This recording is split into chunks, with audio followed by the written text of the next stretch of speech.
Beat Is March LeBron gonna Boxing, get man. his? Yes. We live, my G. We back at it with another basketball video, man. And you know, we here talking with my man Chris Caban. Big up Chris Caban. We live, eat, sleep, boxing, the livest boxing Facebook group on the net. We here chopping it Yes, up sir. about some basketball. And there's a lot of players in NBA, a lot of, when you hear a lot of people talk basketball, if you're an all-star, they consider you a bum or something, you know what I mean? There's only Yeah. 24 spots for All-Star game, maybe 26. They might have 13 players on each side. But there's always a lot of players who don't even make the cut. And that's what we're here to talk about. Underrated players, fellas who, no matter if they made an All-Star game, no matter even what their statistics look like, these guys will bust your ass. You know what I mean? Yeah. Yeah, man. Let me know who you think, man. Give us somebody, man. What's the deal? We see Brooklyn Child Boxing in the chat. What the deal, my guy? Long time, man. I ain't seen no boxing videos from you. Good to hear from you, though, man. Go ahead, Chris Caban. Shoot, man. Let us Like, know somebody, bad people out here. like my in my era, like because Kareem and Magic and them was so probably on my team, I wanted to go to Michael Cooper. Oh, Michael Cooper, Michael Cooper man. was a wing. He could Yeah, shoot the three. He could yeah, defend. And uh, he could give you buckets too. yeah. And that But he was alley just oop. on the team that had James Worthy, Magic, and Kareem. Yeah, absolutely, man. Man, that man Michael Cooper was a integral piece to those Laker teams. The Cooper And he a loop. dunk on you too, B. Mars. A lot of Yeah. people don't know he had Oh others. yeah, stupid hops, them one hand dunks and the alley oop. You know, Yeah.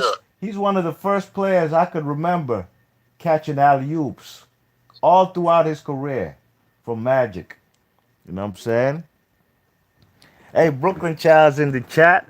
He says, I shut down my channel, bro, because I need to focus on my life, bro. Hey, I know how that goes, man. I ain't going to shut down my channel, but I know how it goes when you have priorities. The longest hiatus I might take from not doing a video was probably like 4 to 5 days.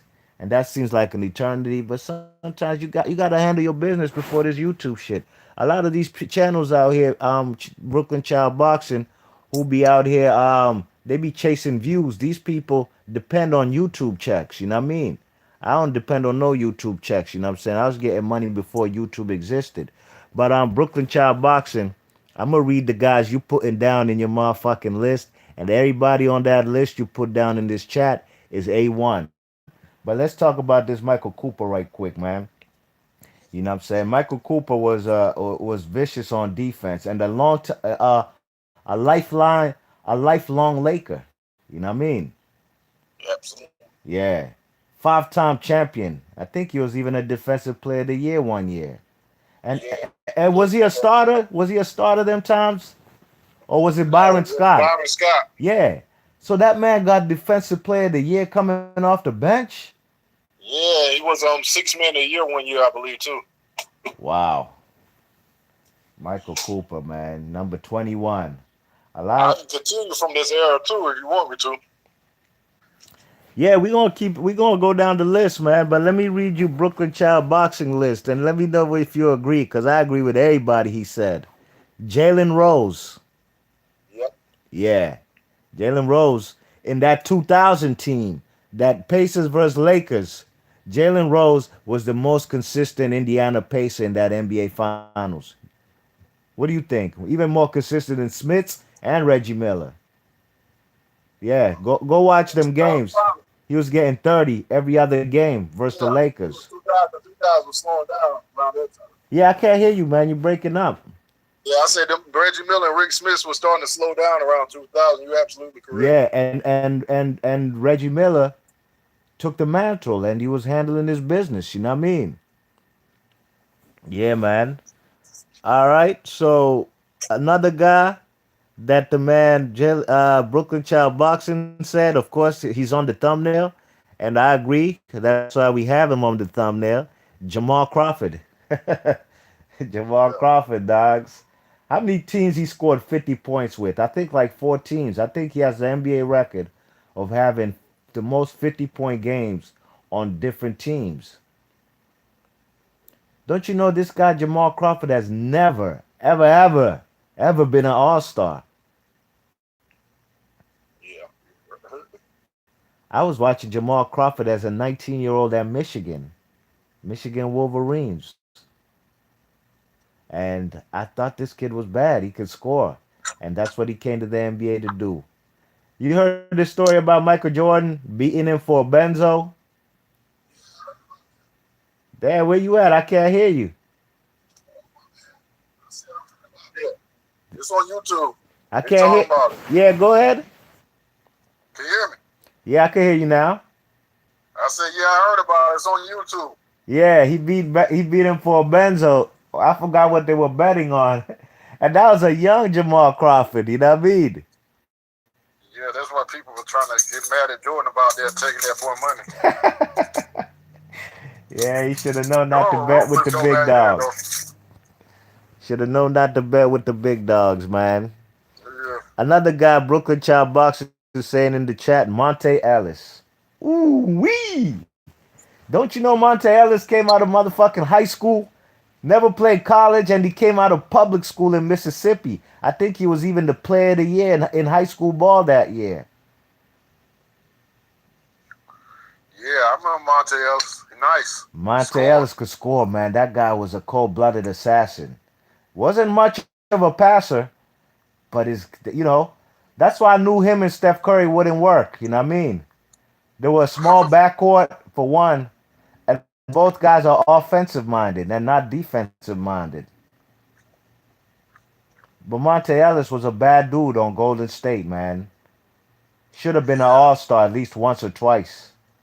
You know what I mean? I remember that team. Remember that team with Captain Jack and Baron Davis and all them guys, Jason Richardson, Matt Barnes, Al Harrington, Kalika Azabuki, Adonal Foyle. Remember that team that beat the number one seed Mavericks with Dirk Nowitzki as the MVP? Don't you know Monte Ellis was on that team, but he didn't even play in that playoffs because he was injured. That dude was injured. Yeah, they really would have whooped him then if he was playing. Yeah, man, that was a scary team, a mismatch nightmare. And Monte Ellis was vicious. I agree with you 100%, Brooklyn Child Boxing. Another guy, Brooklyn Child Boxing, says in the chat is Al Jefferson. You know, I rate Al Jefferson, man. He came from my Boston Celtics, man. Another guy who came up out of high school. He came in the same year as Kendrick Perkins. Came in the same year. We got him in the same draft. Two high school kids. Obviously, Al Harrington is a much, much more polished offensive player than Kendrick Perkins. His post game, I remember him over there in Charlotte as an all-star. Everywhere he went, his post game was almost second to none when he was in the league, in his prime. Yeah, I used to love that dude. Yeah, man, I was a big Al Harrington fan. Even in Utah, he was solid, very good player. Brooklyn Child Boxing, man, he looked like he know his basketball, but I'm pretty sure I knew that. I be seeing him repping his New York Knicks. I'm pretty sure he's a lifelong New York Knicks fan. He was there in the 90s watching the Oakley teams. Derek Harper, Patrick Ewing, Starks, Anthony Mason, Greg Anthony, Hubert Davis, Herbert Williams. You know what I mean? Because everybody he put so far on the list, I probably might have forgotten to talk about them, but those are A1 guys, man. Guys who are not all-stars, might have been a one-time all-star, but these guys, they peers. They NBA players they play against. They know these guys will bust your ass. I might say another 80s guy. Absolutely. I was about to ask you, man. Shoot, give me another one. Benny Microwave Johnson. Oh, the microwave, man. The microwave's a two-time champion. Come off that pond and bust your ass, man. His offensive package, he was herky-jerky, awkward, had kind of hesitation steps, Yeah. Yeah, Vinny Microwave Johnson. He used to get Portland Trailblazers in that championship game. He was giving them that word off the bench. He did. He did. He possibly could have even got like in that final game. He could have got the finals MVP. You should have. Yeah, he was busting their ass, man, with his bald head. But he was a dog. He from Brooklyn. He from Brooklyn Child Boxing's borough. You know what I mean? Yeah. Another guy who I'll go back to the '80s. I didn't watch him play live, or maybe I did. Maybe later on in his career, but he was more of a vicious scorer. A Cool. guy from Brooklyn called World B. Free. Yeah. Where was World B. Free from? He was from Brownsville or something. I forgot where. So he used to start too. You kind of sounded a little far from the like you don't I sound. said he used to start too with Yeah, Philly. yeah, and he used to be over there on the Cleveland Cavs. You know what I'm Yeah. saying? He was a vicious scorer, man. Career points per game averaged 20.3. Didn't really do much of anything else as far as defense, assists. He was a bucket, a walking bucket. One time All Star 1980. You know what I mean? Yeah. I got plenty of. I got plenty more.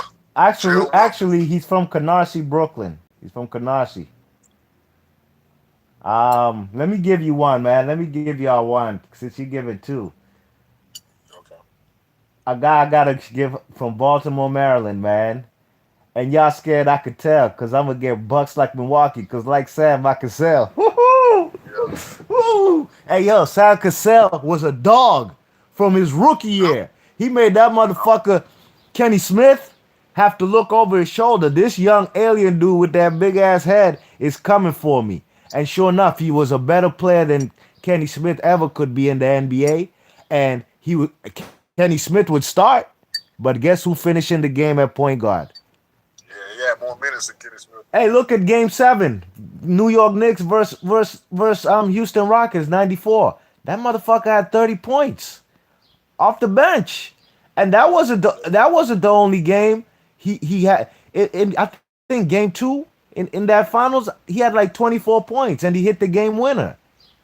Yeah. That damn squad they had with and when he was even in college, where they had Bobby Sura. Bob Sir and Charlie Ward. Yeah. Ooh, I forgot about Charlie Ward, Heisman Trophy winner. Yeah. Yeah, yeah. Yeah, Sam Cassell is a bad man, y'all. Anybody listening to this, put some respect on Sam Cassell's name. Trash talking maestro. Guy, I've never seen Sam Cassell dunk in my life. A layup king. But his mid range game, post your ass up and shoot that turnaround on you. You know what I mean? I remember when, look, let's be honest, and this is the truth. I watched Kevin Garnett ever since he was a pro in the NBA. I've seen him go to the playoffs every year since, was it his third year or was his second year in the NBA? Third year when Marbury came over there. Every year he'd make the playoffs, and every year he'd get knocked out in the first round for like 7, 8 straight years, right? They bring Sam Cassell and Latrell Sprewell over there to Minnesota. It's ironically, it's not a coincidence that with Sam Cassell and Spree, now Kevin Garnett made it all the way to the Western Conference Finals. Kevin Garnett got himself a NBA MVP and also NBA All Star Game MVP. He was having the best year of his career when he played with Sam Cassell. You know what I mean? Sam Cassell was a bad dude. Sam Cassell was clutch. Man, go watch Sam Cassell, Houston Rockets versus Orlando Magic. Look how he busting Penny in them ass. I'm trying to tell you, man. I'm trying to tell you, Sam Cassell is a legend. And I think he only been an all-star maybe once. You know what I mean? Look, come on, man. Come on, man. Look at Sam Cassell in Milwaukee with the big dog and Ray Allen. They went all the way to the Eastern Conference Finals in Game 7. Barely lost to Philly. That finals could have been Milwaukee Bucks versus LA Lakers. Three-time NBA champion. Yeah. You sound far, man. I can't hear you. Can you hear me? Yeah. Yeah. He was good though. Sam Cassell is that dude, man. He'll bust your ass and talk shit. Sam Cassell. You remember when Kobe copied Sam Cassell when like Kobe hits a big shot, he runs like he's holding his nuts, like he got big nuts, big balls. Yeah, Sam Cassell was the first one to do that. It wasn't Kobe Bryant. You know what I mean? Sam Cassell got to give him respect from Baltimore, Maryland. One of the baddest dudes to ever come out of the state of Maryland as far as basketball. And I've seen Sam Cassell in real life. It was in Baltimore it was at the Morgan State it was at Morgan State's gym, and it was the Goodman League, that's the DC league, the DC street ball league. Like in New York they got Rucker Park and the EBC up in Dykeman. We got the Goodman League and we got the Watts League. Watts League is out in Northeast DC. The Goodman League is out in Southeast in the projects in Barry Farms. And I seen Sam Cassell at the Goodman League versus the Mellow League, Baltimore, when the DC fellas played Baltimore. That's the only time I've ever traveled for a DC versus Baltimore street game. And that game was epic. LeBron James, Carmelo Anthony, CP3, Kevin Durant, Eric Bledsoe. I seen more NBA All Stars and players in the playground than I've ever seen in NBA games besides an All Star game. You know, and the youth, the kids, some kids can't afford to go to these NBA games. Them tickets be expensive. They get to see these guys live in their backyard. You know what I mean? Yeah, absolutely, man. Go ahead, shoot me another great player, man. He might have not been an all Underrated, star, might have been a one time all star, but he'll bust your ass. no, another underrated player was Gerald Wilkins. Hey, speak up, man. Speak up. Barely could hear you. Another underrated player was Gerald Wilkins. Gerald Wilkins, Yeah, the fake ass Jordan stopper. yeah, Yeah, he was a good player.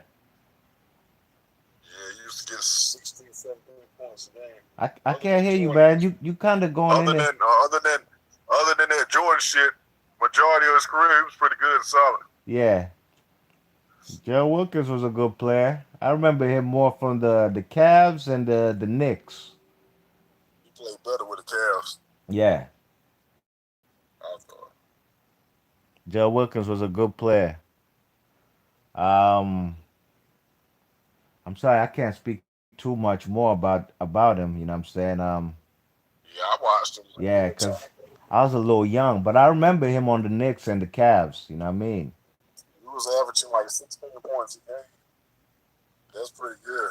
He Yeah, was averaging like 16 I'm about points. to look at his. Oh, he averaged 19 points per game in his second year in the NBA.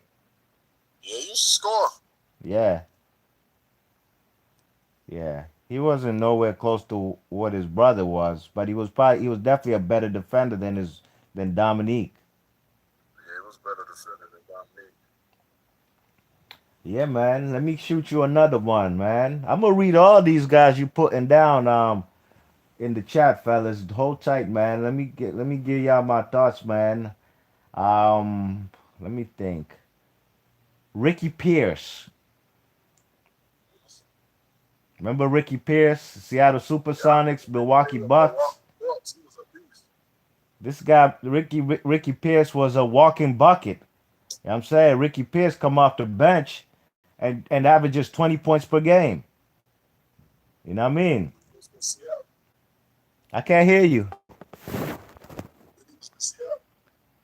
Yo, you sound far, man. Like, I uh, said when he was with Seattle. yeah, with He was Seattle. starting with Milwaukee though. He was a better player with Milwaukee. Yeah, he used to start also versus the Sonics on the Sonics before they had guys like Hershey Hawkins. Yo, this guy was averaging like 22 Yeah, points per game. And yo, the man averaged 22 points per game, and he started zero of them games that season. He came off the bench. Yo, Ricky Pierce was a bad dude. How the fuck you average 22 points per game as a yeah, bench player? And 20 points per game the year before yeah, that? that year they was pretty good. This is on Milwaukee. That team with him and Sidney Moncrief was pretty good too. Yeah.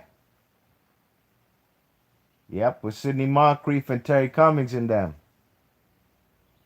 And Craig Hodges. Remember, Craig Hodges used to be on that team too before he came to Chicago. Or like Michael Jordan says, Yeah. Chicago. They don't say Chicago, they say Chicago. Yeah, man. Put some respect, people who listening to this live stream. Put some respect on Ricky Pierce's name. You know what I'm saying? This guy would average. This guy was Another guy. a bench player, man. In Seattle, he was more of a starter. That's what I was trying to tell you. I'm looking at his stats right now. Um, he played 78 out of 78 games. He was a starter when he came to Seattle. It was Milwaukee that I remember him being a bench player. But eventually on Seattle, he started coming off the bench. You know what I mean? But He started in Milwaukee too, though. yeah, I'm looking at the joint right now, man. I'm trying to tell you, man, this guy was coming off the bench in Milwaukee. He One was. year, not his whole career. His whole career. He was never a career starter. The stats, the I watched joint some I'm games. looking I got at. some games where he started though. Oh yeah, sure. He didn't come off the bench Like 82 more than one. games. You know, there are games he Yeah. would play 81 games and he'd start 8 games. There's a season he played 79 games. He'd start 31. There's a season he had 75 games and he started 4. So he was mostly a career. He's a career. That's how I've always known him. A guy come off the bench and light your ass up. Yep. What's that guy you said name in the chat? Was his name Brooklyn Boxing or something? Yeah, Brooklyn boxing child. Yeah, Brooklyn Boxing ought to appreciate this, Anthony Mason. Woo, man. Mace was Mace was my favorite New York Knicks player in the 90s, man. He used to first come off the bench too. I don't know why the fuck he came off the bench. He better than Charles Smith, number 54. They should have started Mace, man. Mace is a six man of the year. I do know that. Yo, Mace was a bad dude. Strong, scary. He's got a scowl, you know? Bang on your Went to, ass. Lefty. we went to Charlotte that year. They had a better run than when Larry and them Absolutely. was Yep. when Larry and Lonzo was together. Yeah, when he came over there from New York to Charlotte, I was like, yo, it looked like the Hornets won in that trade because Larry Johnson was never the same again. And all Mace did was become a better player, and then he even went to Miami and became an all-star. That was a great. That team that year, man, they had Anthony Mason, Glenn Rice, Vlade Divac, and Bobby Fields. Bobby Fields, yeah. That was a good pick, man. I like that. I ain't gonna lie. I probably would have forgot about Mace. Mace from Queens. Yeah. Yeah, I'm saying that motherfucker Mace was six man of the year in '95. Absolutely, man. I like that one. That's a good one. Mace was a one-time All-Star. All right, let me think. The guy that used to get your ass buckets. Did you watch him play when he was with the Clippers? Who, Mace? No, Danny Manning. Oh yeah, I remember Danny Manning on the Clippers. He played with Ron Harper. He used to take him to the playoffs with Ron Harper and Mark Johnson. Yep. We talk basketball. Not too many people used to say his name. Yo, Danny Manning was on them Phoenix Suns teams. Yeah, I like him better with Huh? They traded for Tom James, I think. Yeah, you gotta kind of speak up. I think they traded him for Tom Chambers. Oh yeah, they did. Yeah, he was a Clipper, man, and he kind of put some respect on the Clippers' name. They used to go to the playoffs. Yeah. Yeah, and I remember they even had Dominique Wilkins. As a matter of fact, that's who they traded him for. Remember, Danny Manning went to Atlanta. They traded Danny Manning for Dominique Wilkins, who had that Achilles shit, and that motherfucker was still hooping. Dominique Wilkins with the Achilles tendon tear. Yep. All right, let me give y'all one, man. Let me give y'all another one. Yo, he might have never been an all-star, but this guy will bust your ass. And you can't do nothing about it. He's like a bowling ball. He only goes hard to the rim. And he's a European, a guy they call Sarunas Marcelonis from the Golden State Warriors. Put some respect on Sarunas Marcelonis' name. That's a guy that they credit for the guy bringing the Euro step to the NBA. Yeah, that motherfucker from Lithuania was vicious. This guy don't take jump shots, man. I'm surprised you ain't see your other boy. Who? Marcelonis averaged 19 points per game off the bench. The motherfucker started 5 games. He played 72 games that season and started 5 games and averaged 19 points per game. I used to watch Marcelonis. He don't pass the rock much. You know, when he got the ball, he don't even need a clear out. He don't need a clear out. He's just taking your ass to the rack, and he's a lefty. I can't hear you, guy. You sound far. I say I like that whole team. I got the thing right by my face. I say I like that whole team. Yeah, for some reason though, it sounds like you kind of far from the phone, but sometimes your voice gets louder. It's your thing keep going in and out. Maybe. Yeah. Yeah, I like that right there, squad. that tone where you at right there is perfect. Yeah, I got the whole squad. They had who else they had on that team? Manu Bowl. We're doing. Oh, okay. Which year you talking about though? Well, he only played his whole career. I think he might have played at Denver later on, but his whole career was most of his career was with the Warriors from like 89 till like 95.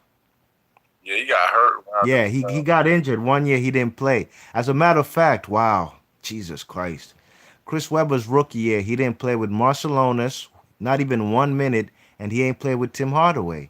Now imagine how good that team could have been even for the future. Yeah, with the zero. But Don Nelson and C. Webb used to clash heads. They ain't get along. He wanted to see well to play out of position. Yeah, he had him at center. Yeah. And Billy Owens was the power forward. Yo, that team, man. Yo, that team could have been damn good with Sprewell, Tim Hardaway, Chris Mullin, Sarunas Marcelonis, Billy Owens, C. Webb. Yeah. They just ain't give him time enough to develop together. Yeah, they traded the guy immediately after his rookie of the year. They traded C. Webb for Tom Gugliotta. Tom Gugliotta played 1 season with the Warriors, and after that he went to Minnesota and became an all-star over there. That's his best. That was his best run to me. He was in Minnesota. Yeah. Yo, man, that was messed up. And I was a Warriors fan. I used to love the Warriors. I had a Sprewell jersey back in '94. I had a Sprewell jersey number 15 because that guy was super exciting with his power dunks and his steals. The fast break game, Sprewell's fast break game was off the chain. Go ahead, man. Shoot me another player, man. I'm gonna see if you remember this guy. I said Dino Roger. Ooh, you know I know about Dino Roger. You know that's my guy from Boston Celtics. 20 points per game, 10 rebounds per game. Dino Roger post game. Like when he was doing that, his name wasn't hardly mentioned. Like, well, like this dude got numbers, but they ain't talking about this dude like that. Yeah, man. Injuries derailed his career. He was in the same league as Kukoc, but Kukoc meant that he played with superstars. He was getting more props. Absolutely, Kukoc got more shine and more TV time because he played on the Bulls. Now, overall, Kukoc has more skill set as far as shooting, dribbling, but he can't bang in the post and rebound like Dino Raja.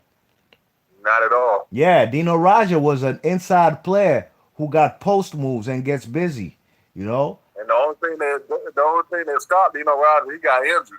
He got severe injuries, man, and it derailed his career, and he was just never the same again. I don't think he even played 5 years in the NBA because of the injuries. He retired. But when I first saw this dude, I was like, oh my God. Yeah. You know, Dino Rodgers made it. He's in the Hall of Fame, right? Yeah. He made it to the Hall of Fame like 2 years ago, and I tweeted him. And I was so happy for him. And he responded back to me on Twitter, man. So enough respect to Dino Rodgers, you know what I mean? Yeah. Dino Rodgers was a good player. From 93 till 97 was on the Celtics. I seen him get a game where he gave when he outplayed Barkley one game. He outplayed who? Barkley?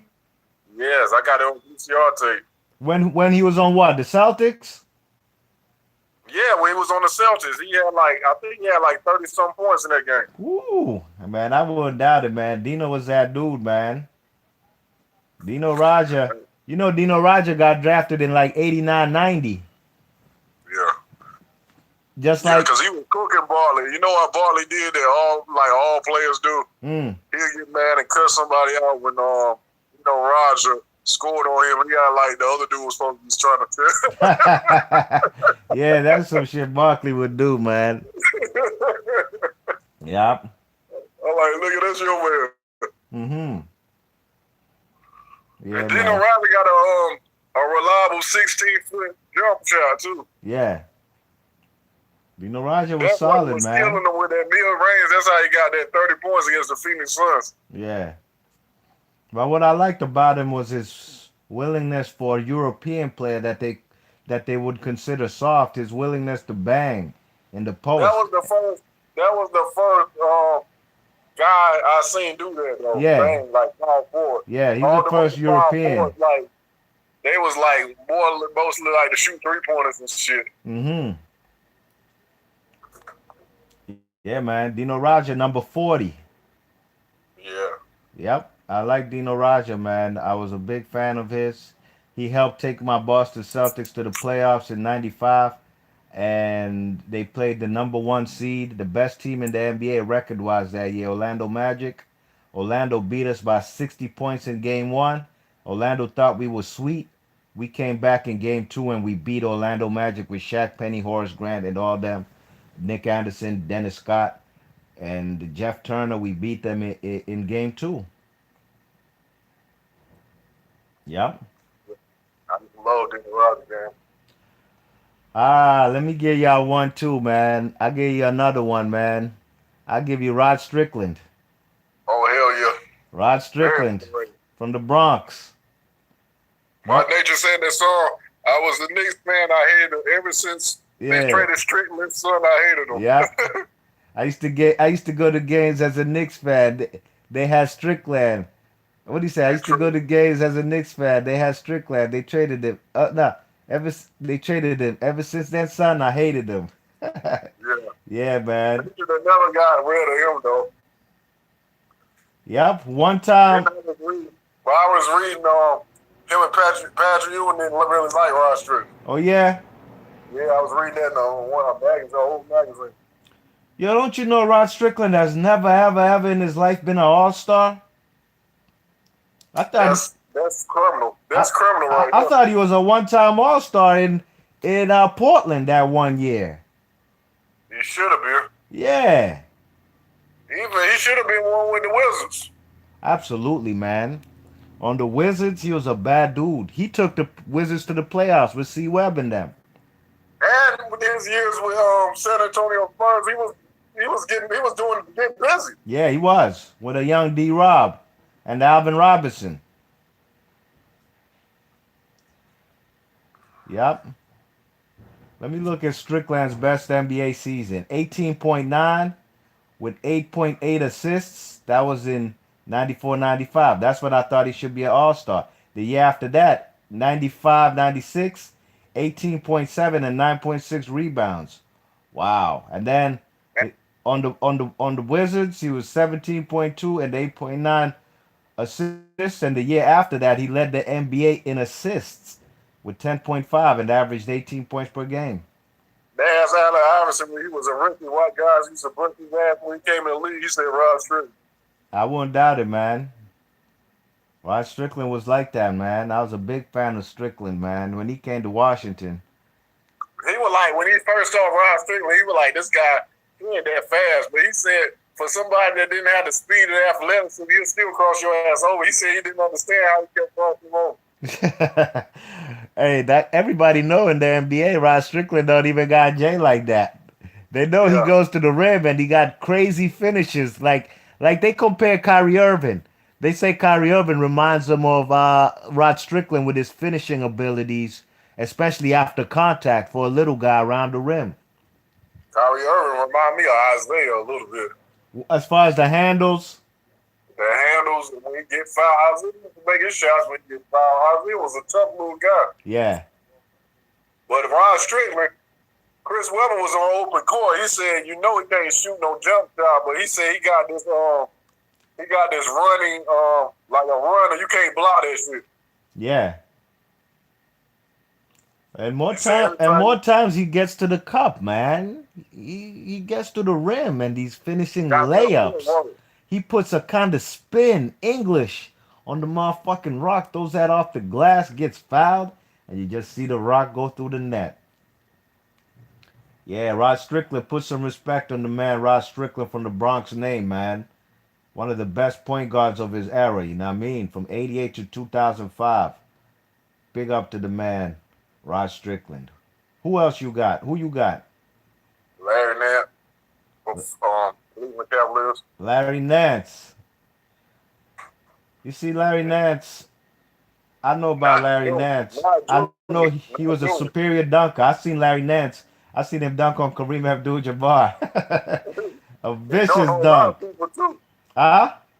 You don't know a lot of people He too. dunked on a lot of people. He was long. He was like 6'9". Yeah. Yeah, three-time All-Star. That was that era where the small forwards were kind of big. He was one of the biggest small forwards I'd ever seen up until that point. He was 6'9". Actually, I lied. He's 6'10".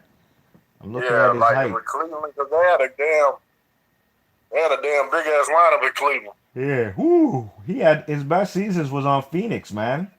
That's when he Yeah. dunked on Kareem. Yeah. 22.5. He was more athletic. He was still athletic in Cleveland, but he was more athletic with feet. Yeah. Because he was damn skinny as fuck when he was with Phoenix. Mm-hmm. Yeah, Larry Nance was a good player, man. Those Cavs teams in the 90s were very good. Mark Yeah, Price, we go to- Brad Daugherty, they were solid, man.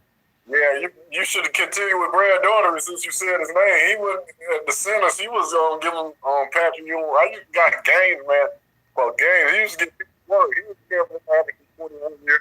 Yeah, you tell me he was giving Patrick Ewing work, man. He's a 7-footer just like Patrick Ewing. And that was the era when his team was better than New York Knicks around that time. Yeah. 5-time All-Star.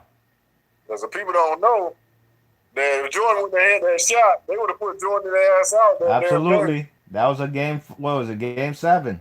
Yeah, he had to make that shot. They would have got lost. Mm-hmm. But Brad Daugherty ain't better than Patrick Ewing. Nah, he got injured early in his career, too. Yeah, he did. But, like, head-to-head, when they used to play each other, when I used to see him head-to-head, he used to fucking kill Patrick Ewing. Mm-hmm. Very good player, man. Best season was 21.6 and 11 rebounds. Yeah. Yeah, man. Those Cavs teams were pretty good, and they had a great coach, Lenny Wilkins. They had a squad. They had fucking Ron Harper, High Rod Williams, Brad Daugherty, Mark Price. You know who else they had? Who? Reggie Williams. Yeah, he really wasn't. Before he came to Denver. Yeah, he wasn't scoring like that on that team, though. Not so much. You know, Reggie Williams, he was a good player. Yeah, Out of Georgetown from Baltimore, Maryland. You know what I mean? yeah. All right, let me give you another That guy. though. Let me try to think of somebody else. And we doing this shit off the cuff. I ain't looking at no list. I'm Yeah. just All you jogging through gotta do is my remember, it's a lot of players like that. yeah, I'm just jogging through my memory bank, you know what I mean? Hey, we gotta give it up to Rick Smits. Gotta give it up to Rick Smits. Yeah, was he underrated though? Yeah, he was, absolutely. Man, he used to get shot that didn't work too. Huh? He was the second best player on those Pacer teams. Yeah, he used to get shot that work when they used to play Orlando. Yeah, they went to game 7. He hit a game winner in game 2 in the Eastern Conference Finals on Shaq. He had Shaq at the free throw line. He gave him a pump fake. Shaq jumped like a motherfucker. That man, Rick Smits, with his big 7'4" ass, just shot a kind of floater on the man and hit the game winner with 0-0 on the clock. Remember that? Yeah, Shaq said he came on the Local Ends podcast. They used to have, when you go to their show, they ask people that bust your ass. He said Rick Smith. Okay. Yeah. Yo, Rick Smits was an all-star in 1998. He was a late bloomer as far as he was putting in work all through the 90s. But when he finally cracked the all-star game was 10 years into his career because he got drafted in 1988. Yeah, but you But remember at that time, though, B-Mars, all the other centers yeah, got put on the All-Star teams. He came in 88. So there's Brad Brad Daugherty Doherty, was still playing good then. Then you had Patrick Ewing on the Patrick East. Ewing, Brad Doherty, You were going to be on the All-Star team around that time. and then Mourning came through. Mourning was now Yeah. an all-star with Miami and Charlotte. Yeah. Um, who else did you have in the 90s as an In the East. all-star? In the East. Yeah. That was the centers. That probably Mutombo, when he came to Atlanta, was an all-star. So Rick Smits had he had to put in work, man. But he finally cracked it in 98. And could you believe the year after when they went to the finals, 99-2000, that was his last year in the NBA. Yeah. He played a long time, though. For somebody with bad feet. Yeah, he had bad feet. He played 10 years on the dot. Yeah. I lied. 12 years. 1988 till 2000. Yeah, he used to have foot problems all the time. Yeah, he did. Rick Smits, man. Gotta give it up to Rick Smits, man. Let me think of another player before I let you shoot one more or a few more. Um, uh, this is now I'm jogging through my memory bank. Hey, how about D Brown, man? D Brown, Boston Celtics, number 7. Yeah, he was good. I could put him. There was a lot of people better than him, though. Huh? There was a lot of people better than D Brown, though. Well, at one point in time, D Brown was the second best player on the Celtics, and even took him to the playoffs. You know, D Brown played behind guys like Larry Bird. He was there when Larry Bird was on the Celtics, so he learned. Yeah. D Brown had some good 18-point per game seasons. And look, I don't know about you, but I can't recall seeing many 6'1" point guards catching as many alley-oops as D Brown would in traffic, in half-court offenses. Not no fast break thing. In half-court. I think I could know another one. Robert Patrick used to do that. Nah, he wasn't catching alley-oops. Not in no. He was dunking one-hand joints off the dribble. I seen him catch alleys from Abdul Raul. Not more than D Brown, man. Even D Brown has a better career than Robert Pack. D Brown, just type his name in YouTube. Just look at his highlights of his dunks. A lot of them are in traffic behind the center alley-oops for a 6'1" dude. I don't know, cause I've watched D Brown's whole career from when I was a kid in Boston till when I moved down here to DC to even when he went to the Raptors. D Brown was a lob catching motherfucker, man. Out of a HBCU in I think in Florida, Jacksonville State or something. You know what I mean? Yeah. Yeah, D Brown was solid, man. D Brown was a very good player. Yo, D Brown's offensive package, he could shoot off the dribble. He was quick as shit. He don't have like we've named a lot of guys who are definitely greater scorers than D Brown for a longer period. But D Brown had a good solid 5 years where he was a borderline all star. You know what I mean? Oh, I got Robert one Patton, more. man. I got one more for you before I proceed, man. Or you want to give yours and I give mine? Yeah, I'm gonna go with Robert Patton, man, because I think Robert Patton, when he played Jason Kidd, he had 21 points, 10 rebounds, and 17 assists. Yo, man, Robert Pack. Go watch 1994 playoffs when they beat the Seattle Supersonics. Mahmoud Abdul Rauf was on the bench. It was something about Robert Pack that the coach Dan Issel saw that he had an advantage over Gary Payton. And if you watch them games, Mahmoud Abdul Rauf ain't injured. He just is on the pine. Robert Pack is the one getting clock, you know what I mean? Yeah, Yeah. I know why. Because Robert Patton, he was a little bit stronger than Abdul Rauf. He could post Yeah. Gary Payton up a little bit. Yeah. Number Like 14. Robert Patton couldn't do. I mean, like Gary Payton could contain Abdul Rauf a little bit. You know And that's Abdul why Rauf? Abdul Rauf wasn't much of a big free throw shooter. He don't get to the rack often or gets fouled. He's a pure jump shooter. I've seen him Robert sc- Patton I've went to seen the him hole. score I've seen Abdul Rauf score 50 points with no layups and no free throws. All jump shots from three landing mid range off the dribble, you know what I mean? Yeah. But Robert Pack, he gets to the cup. He like you said, he was stronger. And I didn't understand that because when before he changed his name at LSU, he was going to the hole. He Yeah. was with LSU. I don't know. He like changed his game. When he Well, went in to the NBA, that's just the truth about it. Chris Jackson was not the same guy. Now, in 94, 95, when Abdul Rauf was going through that national anthem shit, he was coming into his own now.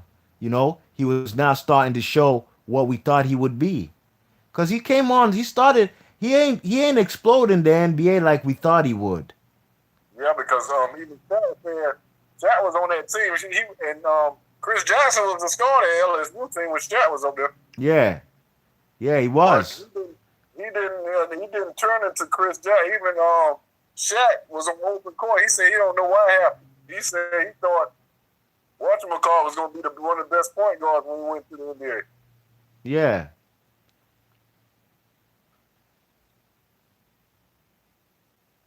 Robert Pack came to the Washington Bullets after them good seasons in Denver. He was a free agent and got paid. He came over here to DC, man, and he was balling the fuck out. He was hooping, and then he got One thing injured. about them, He one got thing about injured. the Bullets, when they get a good player, they don't put nobody around him. Yo, the Bullets that year, they had Juwan Howard, they had Rasheed Wallace, they had George Mirasan, and they had C. Webb. But they didn't make the playoffs because Robert Pack and C. Webb got injured during the season.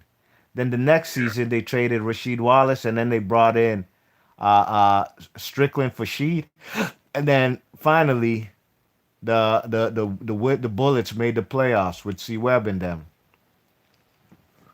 Yeah. I'll give you another one, man. A bad Go ahead. motherfucker, a Cape Verdean from Boston, from the city of Boston. Dana Barros. Oh, yeah. What you know about Dana Barros? Remember him? I like him. Yeah, I like him better when he was with Philly, though. Yeah, I'm not talking about his years per se on Boston. I'm just talking about him as a player, what he would do, Yeah. his skill set, and how he used to fry. Yeah. He was a It's a kiss. huh? I'm gonna see if I can record these games on the VCR tape, man. I'm gonna got a game where he killing somebody. He scored 50. He scored 50 many times, man. He was a On marksman. Kenny Smith. Yeah, it was on Kenny Smith. Yeah. Dana Barros was a bad MF, man.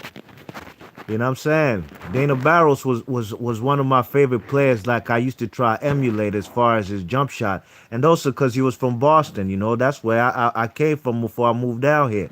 So he was he was a legend in the city. You know what I mean? He's a Cape Verdean dude. He went to Boston College and he played on the Sonics in Philly. Those was his best years, and he was an All-Star in 1995. I got another one for you too. North Carolina guy, Rodney Rogers. Yeah, man. I had a Rodney Rogers jersey when he was on Clippers. Rodney Rogers was a unique guy, dogs. He was kind of like heavy set. He like his career he started He look. wasn't like I seen. He was I seen that. he was 6'7", but he can shoot the three, lefty, and he could bang. He dunks on people's heads. And Capone. Yes. Yeah, man. He was like, I seen him when he played with Wake Forest, man. Rodney Rogers, man, lefty. Yo, that Denver Nuggets team that beat the Sonics was young. You know they were the youngest team in the NBA, right? Hello? Hello? Yo, you there?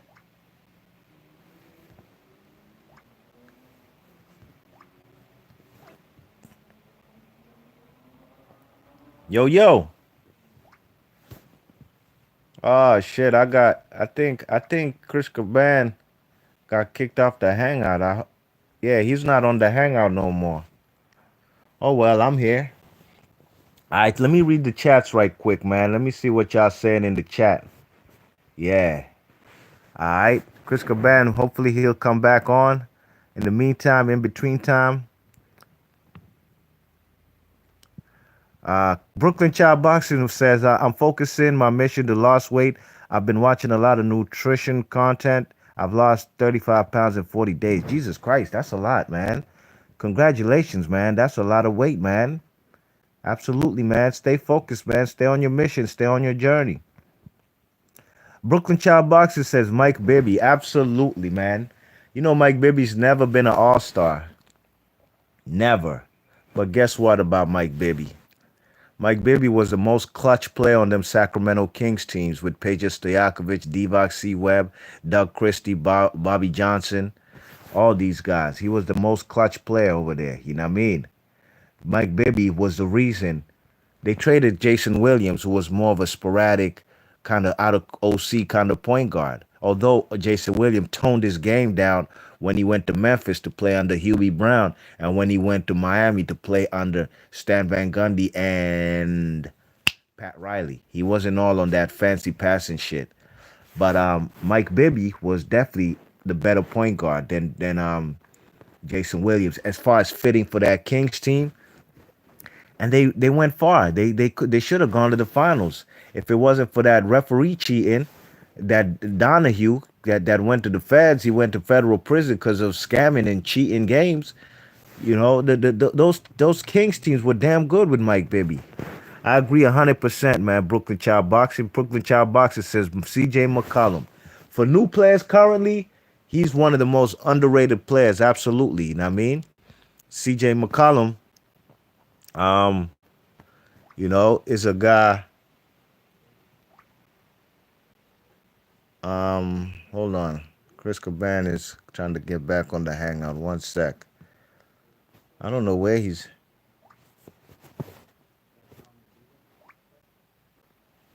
I don't know why I don't see. I'm gonna call him.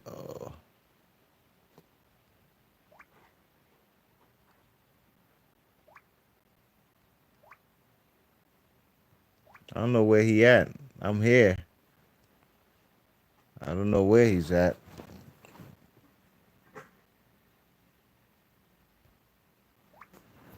Yeah, CJ McCollum out of current players is one of the most underrated players, you know what I mean? He's never made an all-star game, but he'll fry you. His offensive package, he's a vicious shooter, got vicious floaters. CJ McCollum is one of my favorite players, along with what you call him? Damian Lillard. So I agree with you 100%. Mike 104, what the deal, Mike 104? My man, big up. He says Steven Jackson too, man. You guys are putting gems out there. I agree with all these guys you saying. I might have forgotten them because we've said a lot of great players too, you know. But Steven Jackson was my guy, man. One-time All-Star over there in Charlotte. Yeah, but but this guy, Captain Jack, was a dog, man. Vicious 3-point shooter. Wasn't fast. Wasn't a high leaper. Brings the ball down as a point forward. You know what I mean? Sets up the offense. He can post up. Got the turnaround. Got the 3-point shot. And he just don't take no shit from nobody. Those are the kind of guys you want in the foxhole in the trenches with you when you hooping. So I agree with you 100%, Mike 104. Mike 104 says, good morning. What's happening today? What the deal, man? My man Brooklyn Child Boxer says, been a Knicks fan since 98. I'm 32, so the early 90s Knicks, I wasn't watching ball at the time. Yeah, I was. I was watching them. I was watching them since when Pat Riley came there, man. You know what I mean? When I lived back in Boston, the high school I would have gone to before I moved down to D.C. was Cambridge Ridge Latin, where Patrick Ewing went to that high school. That was the same high school I would have gone to. So Patrick Ewing's a legend, you know what I mean? And we was following his career the whole time. You know what I'm saying? So absolutely, man. I don't know why I don't see Chris Caban on the hangout. Maybe I need to hang up. I'm trying to hang up.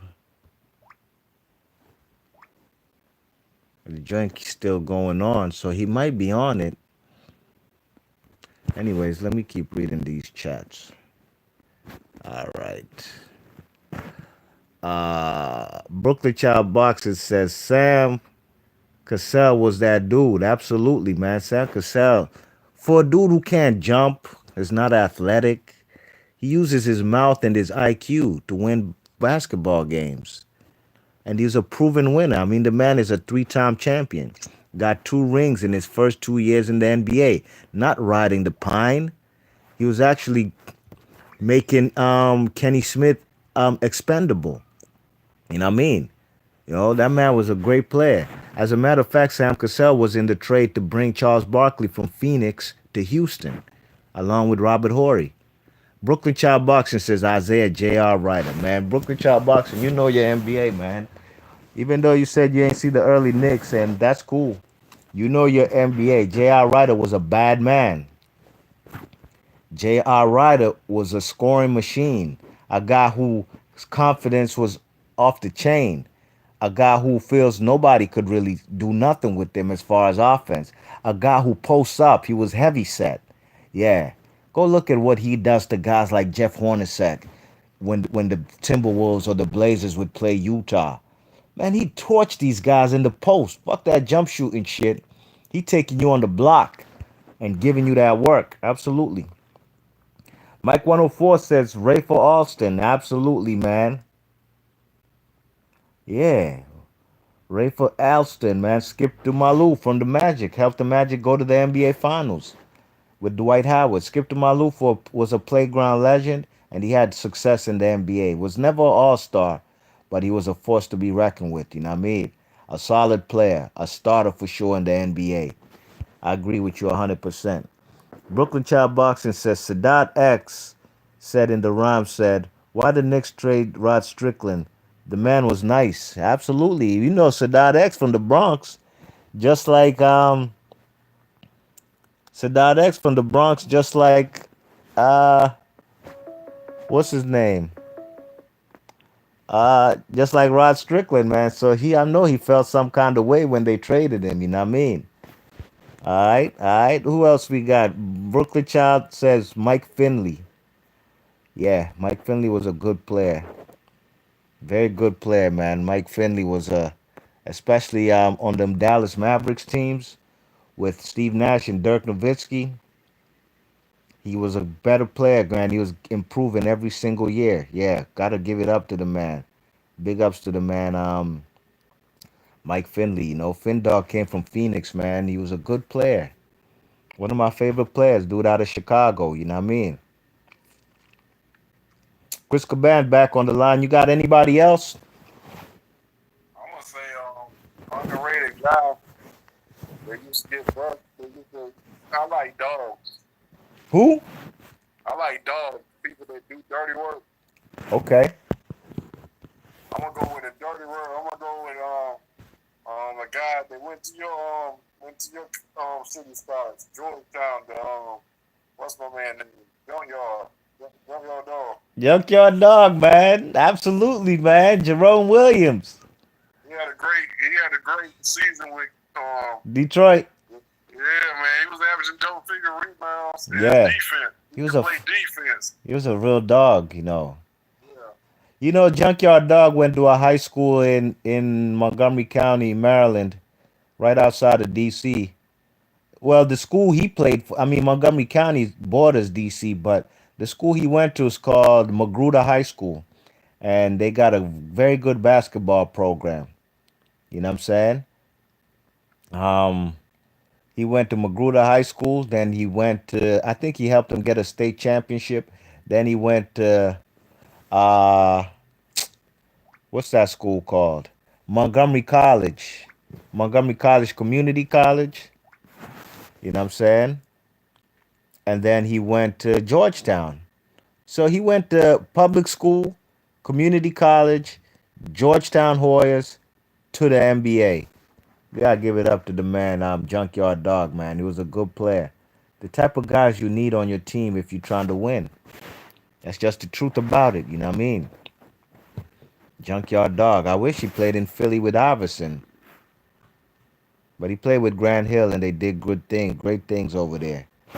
All right, let me think of somebody else. For some reason, my Wi-Fi is bugging. That's why Chris Caban keep going in and out. That's my Wi-Fi. I acknowledge the technical difficulties on my end. I'm trying to get him back on the line though. You know what I'm saying? What you call it? Another great player. We can go with guys from the 2000s. Bonzi Wells on the Portland Trailblazers was a dog, a bad man, and Bobby Jackson on the Sacramento Kings. I've seen Bobby Jackson come off the bench and drop 30 on Kobe Bryant. I've seen it with my eyes, one on one, taking Kobe Bryant off the dribble, doing what he wanted to do with him. You know what I'm saying? Going in and out. Yeah, my Wi-Fi is bugging. It says disconnected and stuff, so that's what's happening. But anyways, I was talking about Bonzi Wells and Bobby Jackson for the 2000s.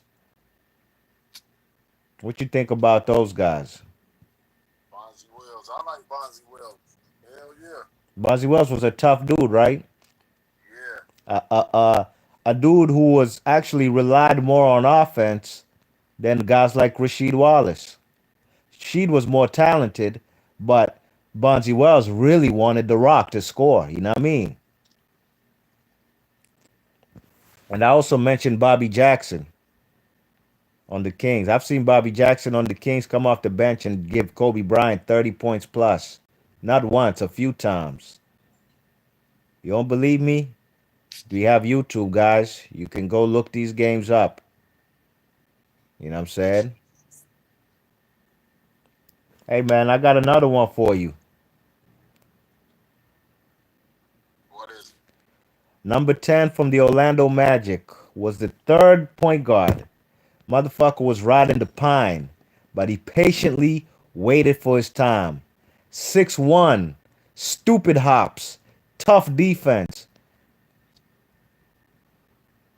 Who? Can you guess? Say that again because your mic went out. Okay. A guy who rode the pine on Orlando used to be the third man behind Penny Hardaway and Brian Shaw. He ain't used to get no clock. Only time he got clock is when the Magic up by like 30. He get I garbage time. forgot it was. But damn, my joint just cut off.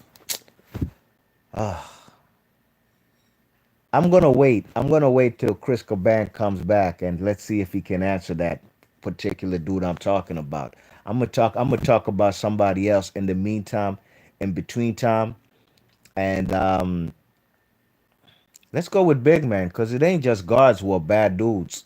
Let me think of a big man who was like that and was a force to be reckoned with. Wasn't a okay? I got one for y'all. I got one for y'all. One time All Star. Man played like 20 years. Was solid though. Was solid.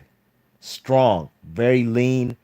was in shape. Even at the age of 40, Slim was cut. You know what I mean? He was in good shape. Number 42 from the Atlanta Hawks and Miami Heat. A guy they call Kevin Willis. If y'all know anything about Kevin Willis, put some respect on his name. Kevin Willis was a bad dude in the post, very good rebounder, played with Dominique Wilkins on the Atlanta Hawks, played with guys like Glenn Rice and Steve Smith and Bimbo Coles and them, Sherman Douglas over there in Miami. But this guy was like that, man. He was a force to be reckoned with.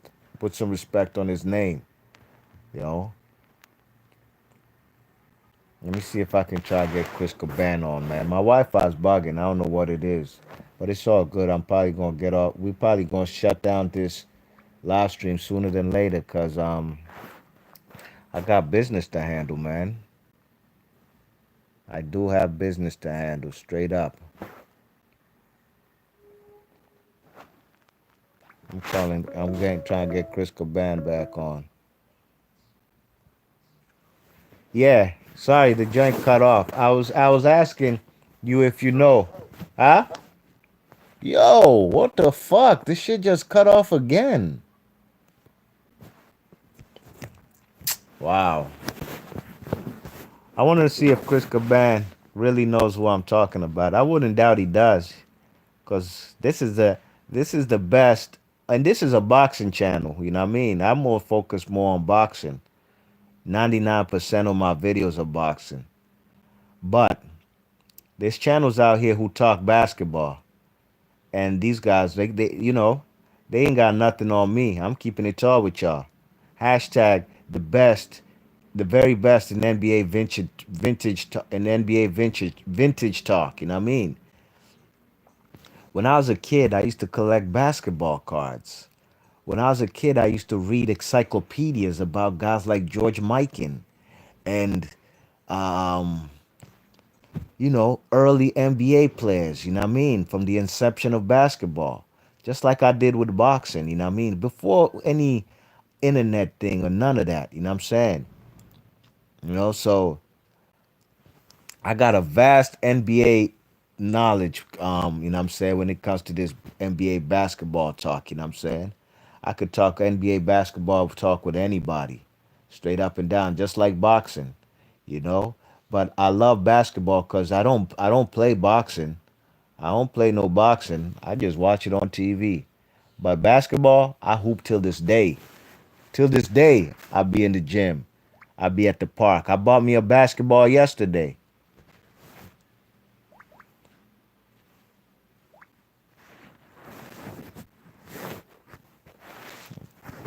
Don't know what's wrong with this joint keep cutting off, you know what I mean?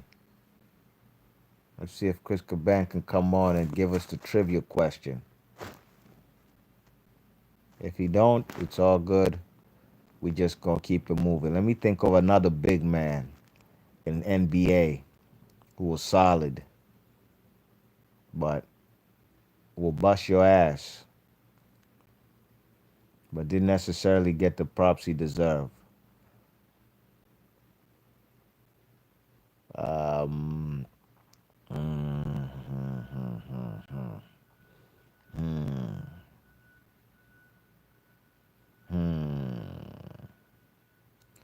Well, I'm drawing a blank on a big man. I'm gonna give you a good shooting guard from the '80s, two-time All-Star, 1980 till '88.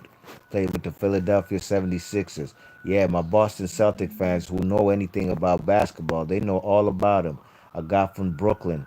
I'm sorry, a guy from the Philadelphia 76ers. Andrew Toney, the Boston Strangler. Yeah, yep. That man Charles Barkley said that's the best player he ever played with. You know what I mean? And not Dr. J, not Moses Malone, Andrew Toney. Yeah, that guy was vicious, a scoring machine, a guy who's unstoppable with his offensive package. So we gotta give it up to Andrew Toney, man. Just look him up on YouTube if you've never heard of him. You know what I mean? Um, yeah, man, I'm probably about to seal the deal on this live stream, man. I got some business to handle, you know what I mean? People calling me and stuff. I'm kind of ignoring them to do this live stream because I'm catering to everybody who's going to listen.